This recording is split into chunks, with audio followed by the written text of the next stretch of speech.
So, welcome to Jumbo IS and welcome to our lecture series called Daily News in Shorts. In this lecture series, we cover a particular day's current affairs in a very short span of time within 30 minutes so that you get to cover your current affairs on a daily basis, but you are also left with your entire day covering other parts of UPSC syllabus. Now, just watching this lecture would be job half done because just after watching it, you need to revise it as well. The reason is that revision helps in consolidating these current affairs in your memory. Otherwise, you'll quickly forget them. Now, you can revise these current affairs from the notes provided by us, and these notes are shared on our Telegram platform. The link to our Telegram channel is provided in the comment section below this video. You just have to click on that link, it will take you to our Telegram channel, and from there you can download the notes for this lecture and do the necessary revision. Alright then, let's begin today's discussion. But first, let's take a look at the list of topics that we shall cover today. So here's the list. Number 1 is BIMSTEC Summit, which is going to be conducted on April 4th, okay, in Bangkok, Thailand. Now, what is BIMSTEC? What is the significance of this organization for India? We'll talk about this. Then recently, Northwest Passage, which passes through the Arctic region, has become quite controversial, and experts are saying that if the issues are not resolved quickly, it might lead to a big geopolitical conflict. So we'll talk about this Northwest Passage. Where is it? What is it? What is its significance?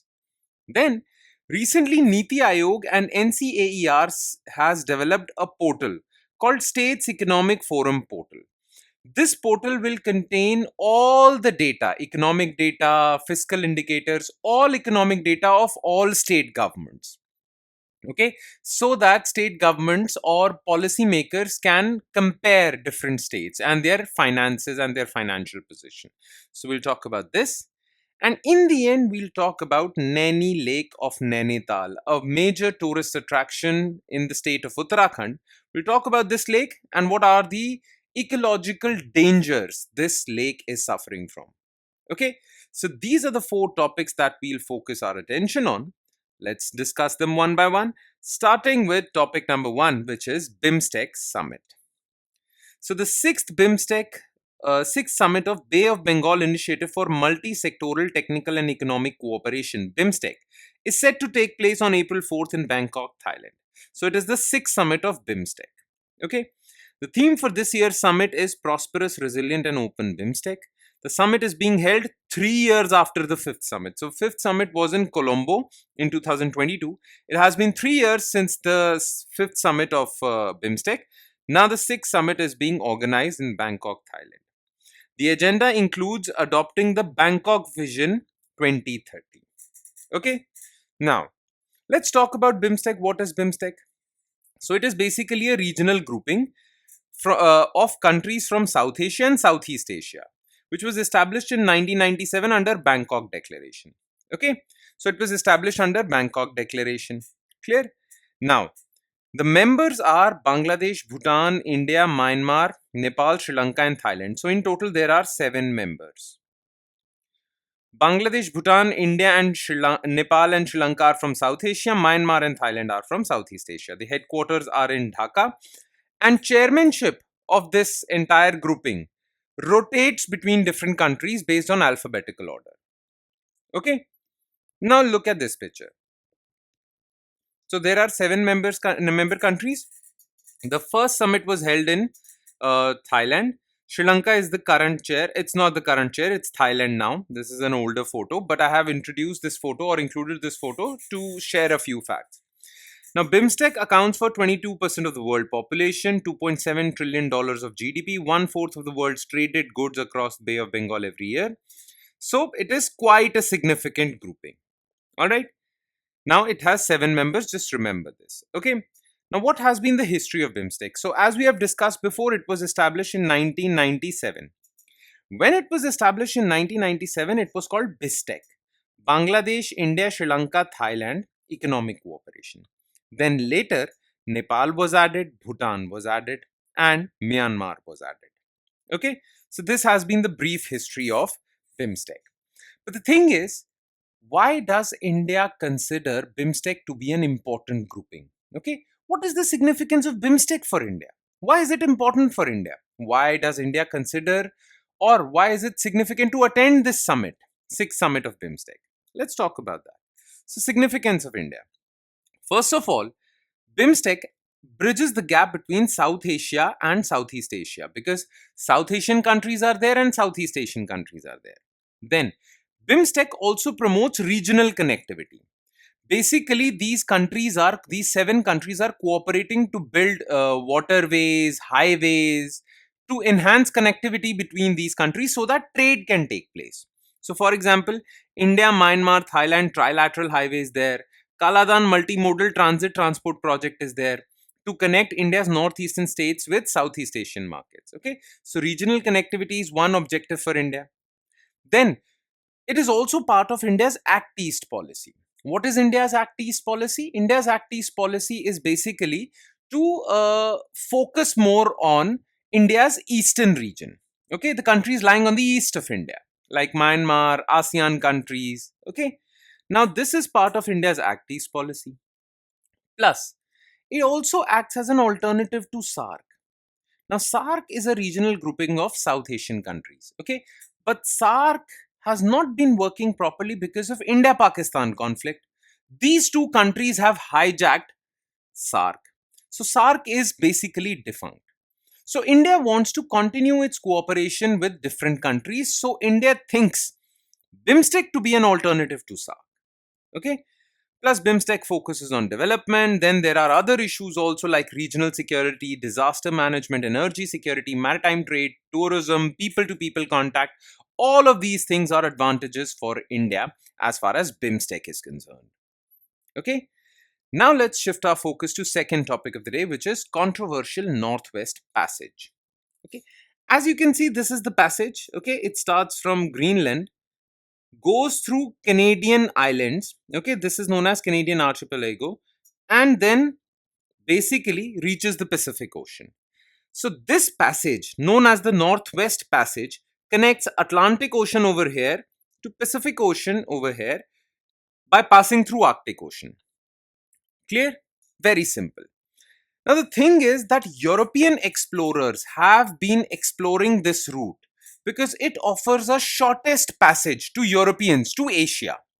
Otherwise, Europeans have to cross the entire Atlantic Ocean, the entire continent of Africa, then or go through the Suez Canal route, right, to reach Asia. But this route is very short and it offers the shortest path from Atlantic Ocean to Pacific Ocean. So many explorers have been exploring this route. The problem with this route is that most of it is frozen and it has ice shelves, so which can damage your ships. So it is a dangerous route. But the thing is, because of global warming, ice sheets are melting and this route is opening up. Now, because this route is opening up, many countries want to control this route because now more and more traffic will come on this route. The thing is, all the other countries are saying that this is international space, so we should be allowed freedom of navigation. But Canada says that this belongs to our territory. So it's basically a conflict between Canada and the rest of the countries, especially USA. Clear? USA says that this route should be left open. Canada says that this is our route, this is our territory. Okay, this is the conflict. That is why it is controversial. International observers have raised concerns about escalating tensions in the Arctic, warning that if left unchecked, they could eventually spark conflict in the region. This has brought into question the role of Arctic Council in managing the entire Arctic region. Okay, the thing is, this entire thing lies in the Arctic region. Okay, it lies in the Arctic region. Now, to manage Arctic region, there is this thing called Arctic Council. Now, if this conflict persists, if this conflict is not resolved properly, then this would highlight the failure of Arctic Council, a cooperative mechanism to resolve conflicts. Okay, so we will discuss Northwest Passage and Arctic Council in this news item. Okay, so about Northwest Passage, I'm so sorry, this is from the previous thing. Yeah. So about, as you can see, this Northwest Passage connects Atlantic Ocean with Pacific Ocean. So Northwest Passage is a sea route connecting Atlantic and Pacific Oceans through Arctic archipelago of Canada. As you can see, it passes through Canada. Now, European explorers have been trying to explore this route, but the first European to explore this route was Roald Amundsen, is credited with being the first to successfully navigate this Northwest Passage by sea, completing the voyage in 1906. Melting of Arctic sea ice due to climate change is making the Northwest Passage more accessible, potentially opening it up for commercial shipping in the future. Okay. But the conflict persists because Canada says this is ours. USA, Russia, Denmark, and other countries are saying, well, this should be left open for all. Freedom should be there. Okay. Now, about Arctic. So, it is an intergovernmental forum established in 1996 that promotes cooperation among Arctic states. Okay. Now, who are these Arctic states? There are 8 Arctic states: Canada, Denmark, Finland, Iceland, Norway, Russia, Sweden, USA. Okay. Now, Denmark controls Greenland also. So, by default, Denmark is there. Now, this Arctic Council was formed in 1996 by Ottawa Declaration. And the purpose of Arctic Council was that these 8 countries should cooperate to protect the environment of this region, because it is a fragile region, and sustainable development. Okay, that was the mandate of Arctic Council. It was not created to resolve geopolitical issues. Okay, it was only created to resolve environmental issues. Now, the chairmanship of Arctic Council rotates among the member states every 2 years. Arctic Council has secretariat located in Tromsø, Norway. Now, the problem with Arctic Council is that when it comes to Antarctica, the Antarctica region is a demilitarized zone, and it is under the control of no country. No country controls Antarctica and the surrounding seas. This is as per Antarctic Treaty. But for the Arctic region, there is no such treaty, and Arctic Council is not a treaty to resolve territorial issues. That is why this council is failing to resolve this issue between Canada and other countries. Alright? Any which way, you should know about this term called Northway Passage. Now, let's talk about portal on state finances. Third news item. So, amid complaints by opposition ruled states that they face discrimination in sharing of resources by central government, Union Finance Minister will launch a portal developed by Niti Aayog and National Council of Applied Economic Research on state finances. Okay. Now, this portal will be called Niti NCAER States Economic Forum Portal. Okay. Now, what is the significance of this portal? This portal will basically have 30 years of data on all state governments, their social indicators, their economic indicators, their fiscal indicators. So 30 years of data on all state governments with respect to these 3 things would be uploaded on this portal.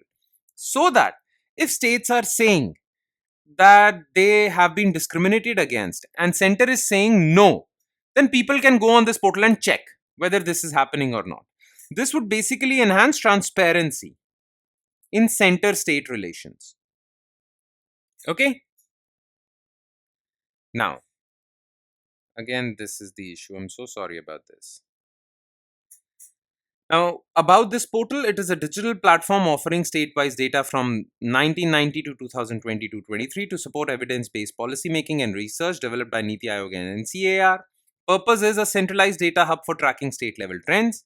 It will aid researchers, policy makers, and academics in comparative analysis and developmental planning, because now you'll have data to support your policy decisions. It will encourage transparency and cooperative federalism as well. Okay. Now, what are the specific features of this portal? It will contain state reports covering 28 states. It will be a centralized data repository for policymakers and researchers to research from. It will have state fiscal and economic dashboards. All the economic parameters, financial parameters of different states would be available. And it will be helpful in research and commentary. In-depth analysis, AI analysis, expert analysis would be available. Alright. Now, let's talk about the last news item, which is Naini Lake of Nainital. So, Nainital, Tal means lake in local language. So, Naini Lake in Nainital has recorded a 5-year low water level at 4.7 feet, raising fears of water scarcity ahead of summers. Now, the reasons for reduced water levels in Naini Lake is reduced winter snowfall. Winter snowfall was quite scarce this season. Unregulated construction, which is blocking the flow of fresh water to this lake. Climate change induced hydrological shifts. Okay, that's it. Now, about Naini Lake. So, it is a natural freshwater lake in Kumaon region of Uttarakhand. Okay, and is surrounded by 7 hills. Clear? It is one of the major tourist attraction and it is also the third largest lake of Uttarakhand. Clear? It is tectonic in origin. That means due to shifting of tectonic plates, a depression was formed and this depression was filled by water. And it is of crescent shaped, as you can see, moon shaped. Now, it was first recorded by British businessman P. Barron in 1839, leading to the development of the colonial town of Nainital. So, around this lake, this town was established by the Britishers. Okay. What is the significance of this lake? Well, 76% of drinking water needs of Nainital are supplied through this lake. It supports tourism economy of the region, recreational economy, boating. I mean, tourism is the mainstay of this region. Okay. So, without this Nainital, well, there won't be many tourists. And without tourists, the economy of this region collapses. Okay. That's all you need to know as far as this news item is concerned. And with that, we conclude today's session. Thank you so much for watching, everyone. And I'm sure it has added value to your preparation. But it would add more value if you revise this lecture as well. So please do not forget to do that. And on that note, I'll be signing off with the promise of seeing you again with another set of news items. Thank you, everyone.